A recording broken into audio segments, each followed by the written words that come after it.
बेटे बहू से परेशान बूढ़ी विधवा माँ ने लिया एक कठोर फैसला। बहू बेटे को खानी पड़ी दर दर की ठोकरें, जैसी करनी वैसी भरनी। गंगा भूख से परेशान हो गई थी। सुबह से ममता ने उसे खाने के लिए कुछ भी नहीं दिया, क्योंकि सुबह नाश्ते में आलू के पराठे बने थे और वह भी ख़त्म हो गए। इसलिए गंगा को दोपहर के खाने की राह देख रही थी। ममता ने उसे सुबह पेट भर के नाश्ता किया था, इसलिए वो दोपहर का खाना नहीं बनाने वाली थी। अत्यंत भूख से परेशान हो रही गंगा ममता के पास आई और बोली, बहू, मुझे बहुत ज़ोरों की भूख लग रही है, खाने के लिए कुछ भी दे दो। गंगा का कहना सुनकर ममता टेढ़ा मुंह करके बोली, दिन भर सिर्फ आपको भूख ही लगती रहती है, दूसरा कुछ काम ही नहीं रहता आपको। उस टेबल पर चने रखे हैं, वही खाकर पानी पियो और सो जाओ। आज दोपहर को मेरी फ्रेंड के साथ मैं बाहर जाने वाली हूँ, इसलिए खाना तो मैं रात को ही बनाऊँगी। यह सुनकर गंगा के मन का उदास हो गया। फिर गंगा धीरे से बोली, कहे तो तू मैं खुद के लिए कुछ बना लूँ। ममता गुस्से से बोली, एक व्यक्ति के लिए खाना बनाओगी क्या आप? सोचकर ममता किचन में गई और उसने फ्रिज में रखे हुए बासी चावल निकाले। अचार के साथ वह चावल एक थाली में परोस कर गंगा के आगे रख कर बोली, खा लो। ऐसा कहकर पर्स लेकर ममता घर के बाहर चले गई। चावल फ्रिज में रखे हुए थे, तब भी वे खराब हो गए थे। उनमें से गंदी बदबू आ रही थी। सरस्वती ने गुस्से से वे चावल डस्टबिन में डाल दिए। इसके बाद उसने दाल चावल निकाल कर अपने लिए गर्मा गर्म खिचड़ी पकाई और पुदीने की चटनी के साथ खाई। अब सब वे बर्तन घिस कर किचन साफ़ सुथरा कर दिया और चुपके से अपने रूम में जाकर सो गई। ममता ने भले ही खाना पकाने से मना किया था, पर यह घर उसका भी था। वह खुद का खाना खुद बना सकती है। दूसरे दिन सुबह गंगा अपने रूम में बैठी हुई थी। उतने में उसका बेटा राकेश उधर आया और बोला, माँ, आजकल महंगाई बहुत बढ़ गई है, मुझे घर खर्च चलाना बहुत मुश्किल हो रहा है। ऊपर से पापा की 13वीं पर बहुत खर्चा हुआ था। माँ, मैं सोच रहा था कि एक रूम किराए पर दिया जाए। घर का किराया आने पर घर खर्च में थोड़ी सी मदद हो जाएगी। गंगा बोली, बेटा, तुझे जो ठीक लगेगा तू वही कर। उसके बाद राकेश गला साफ करते हुए बोला, माँ, तेरा रूम खाली कर दे और नीचे के रूम में शिफ्ट हो जा। उस छोटे रूम में टॉयलेट और बाथरूम नहीं है, तो उसे कोई किराए पर नहीं लेगा। गंगा चौंक गई और बोली, वह रूम छोटा है और तो और वो स्टोर रूम है, मैं उधर कैसे रहूँगी? टॉयलेट बाथरूम कैसे जाऊँगी? राकेश बोला, माँ, तू आंगन के टॉयलेट में जाया कर, तू तो घर पे ही रहती है। जिसको हम ये रूम किराए पर देने वाले हैं, उसको तो सारी सुख सुविधाएं तो होनी ही चाहिए। वैसे भी यह रूम भी बहुत बड़ा है। पापा के जाने के बाद तुझे इतने बड़े रूम की क्या ज़रूरत है? गंगा कुछ क्षण शांत रही और सोचने के बाद बोली, टेरेस पर जो रूम है वह भी हम किराए पर दे सकते हैं। उस रूम में तो सारी सुख सुविधाएं हैं। पर राकेश बोला, नहीं माँ, वह रूम हम किराए पर नहीं दे सकते, वह अपने मेहमानों के लिए रखा है। तुझे तो अच्छे से पता है कि मालती के मायके वाले आना जाना चालू रहता है, इसके लिए एक्स्ट्रा रूम मेहमानों के लिए रखना पड़ेगा। गंगा सब समझ गई थी कि बेटे ने तो उसका रूम किराए पर देने का निर्णय कर लिया है, क्योंकि वह बुढ़ापे में बेटे और बहू पर आश्रित थी। इसलिए राकेश ने जो कहा उस पर गंगा ने ज़्यादा विरोध नहीं किया। उसने अपना थोड़ा सा सामान लिया और छोटे रूम में शिफ्ट हो गई। उधर पुराने और छोटे रूम में उसका जी घुट रहा था। तब भी वह उस रूम में दिन काट रही थी। नया किराएदार आया था, सब पहले जैसा ही चल रहा था। घर में आए हुए किराएदार का नाम अशोक था।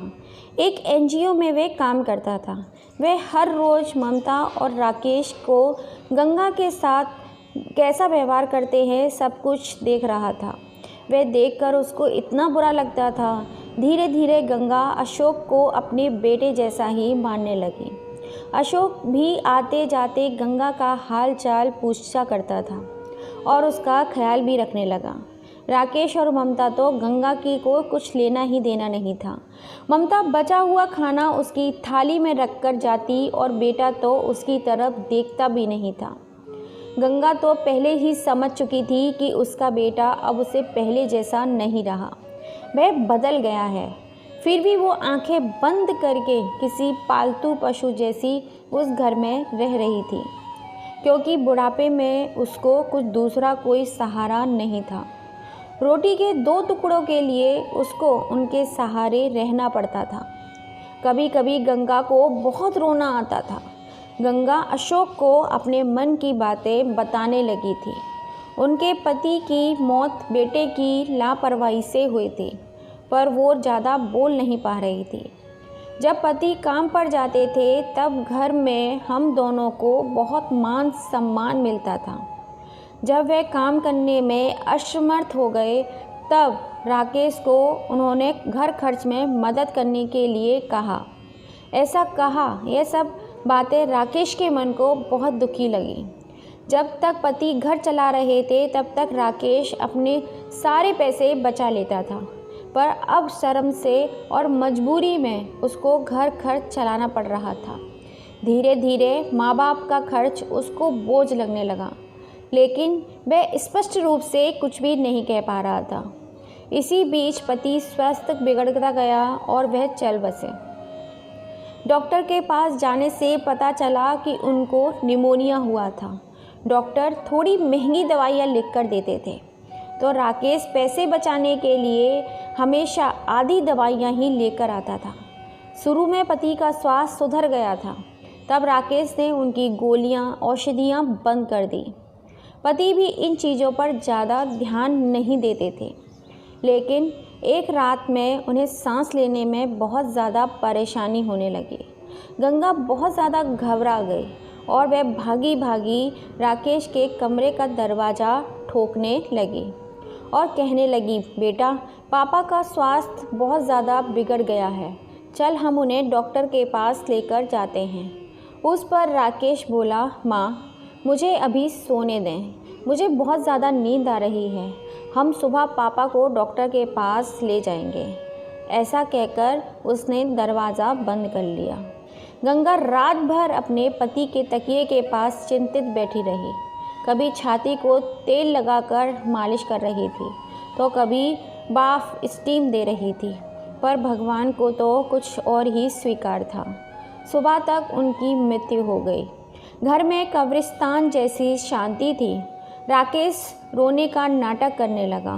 ममता तो ऐसे रो रही थी जैसे उसको वास्तव में ससुर के चले गए इस बात पर बहुत दुख हो रहा हो।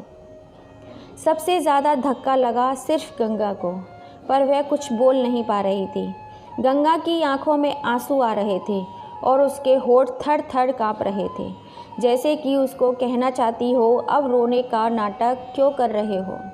मेरे पति की मौत के आप दोनों ही जिम्मेदार हो। पर वह कुछ बोल नहीं पाई। क्रियाक्रम पर दिया गया। गंगा के दिमाग में हमेशा एक बात चलती थी, राकेश ने लापरवाही नहीं की होती तो आज मेरे पति जिंदा होते। उनकी मौत के बाद ममता और राकेश का व्यवहार बहुत ज़्यादा बदल गया था। गंगा को भी उनके व्यवहार की आदत पड़ गई थी, इसलिए वह उनकी तरफ से कोई भी अपेक्षा नहीं रखती थी, पर वह उसका मन अंदर ही अंदर उसे खाए जा रहा था। ऐसी औलाद को सबक भी नहीं सिखा सकती। एक दिन उनका किराएदार अशोक उनके पास आया और गंगा को कुछ बातें उसने समझाई। वह बातें सुनकर गंगा के आँखों में एक नई उम्मीद जागी। दूसरे दिन सुबह गंगा ममता और राकेश के पास आई और बोली, मुझे कुछ दिनों से बहुत ज़रूरी बात करनी है तुमसे। ऐसा लग रहा है कि तुम दोनों को मेरे साथ रहने में प्रॉब्लम है, इसलिए मैंने सोचा है कि मैं वृद्धाश्रम में रहूँगी। गंगा का कहना सुनकर मालती बहुत खुश हो गई। राकेश ने थोड़ा दुखी होने का नाटक किया। फिर थोड़ी देर में गंगा ने उन दोनों को चेहरे के हाव भाव देखे और बोली, राकेश, तुझे दुखी होने की ज़रूरत नहीं है, और ममता, तुझे इतना खुश होने की ज़रूरत नहीं है। पहले मेरी पूरी बातें सुन लो। और गंगा हंसकर बोली, यह बातें सच्ची है कि मैं वृद्धाश्रम में रहूँगी, पर मैं इस घर से कहीं नहीं जाऊँगी। मैं इस घर को ही वृद्धाश्रम बनाऊँगी। अब यह तुम्हारे जैसे स्वार्थी बेटे और बहू यहाँ नहीं रहेंगे। मेरे जैसे बूढ़े लोग यहाँ रहेंगे। ये मेरा आखिरी निर्णय है। यह सुनकर राकेश और ममता दोनों ही चौंक गए। राकेश और ममता एक दूसरे की तरफ देखने लगे। उन दोनों ने सोचा था कि गंगा घर छोड़कर चली जाएगी तो वे दोनों खुशी से रहेंगे। उनको लगा था कि अब उनको गंगा की जवाबदारी नहीं लेनी पड़ेगी, उसका ख्याल नहीं रखना पड़ेगा। पर इधर तो सब कुछ उल्टा ही हो गया था। गंगा का कहना सुनकर राकेश गुस्से से बोला, माँ, तेरा दिमाग तो ठीक है ना? इस घर का मेरा भी अधिकार है। फिर तू इस घर को कैसे वृद्धाश्रम बना सकती है? तू भूल रहा है बेटा, अभी तक ये घर मेरे नाम पर ही है। गंगा गुस्से से बोली, तुम दोनों ने मुझे बहुत परेशान किया है। छोटी छोटी बातों पर मेरा अपमान किया है। बीमारी के वक्त भी मुझ पर ध्यान नहीं दिया। खाने पीने के लिए भी मुझे बहुत तरसाया है। तेरे पिताजी भी मुझे छोड़कर चले गए। अगर मैंने कठोर निर्णय नहीं लिया तो मेरा भी वही हाल होगा जो तुम्हारे पिताजी का हुआ है। इसीलिए मैंने सोच कि बेटे के झूठे प्यार के जाल में फंसने से अच्छा है मैं अपने बारे में सोचूं।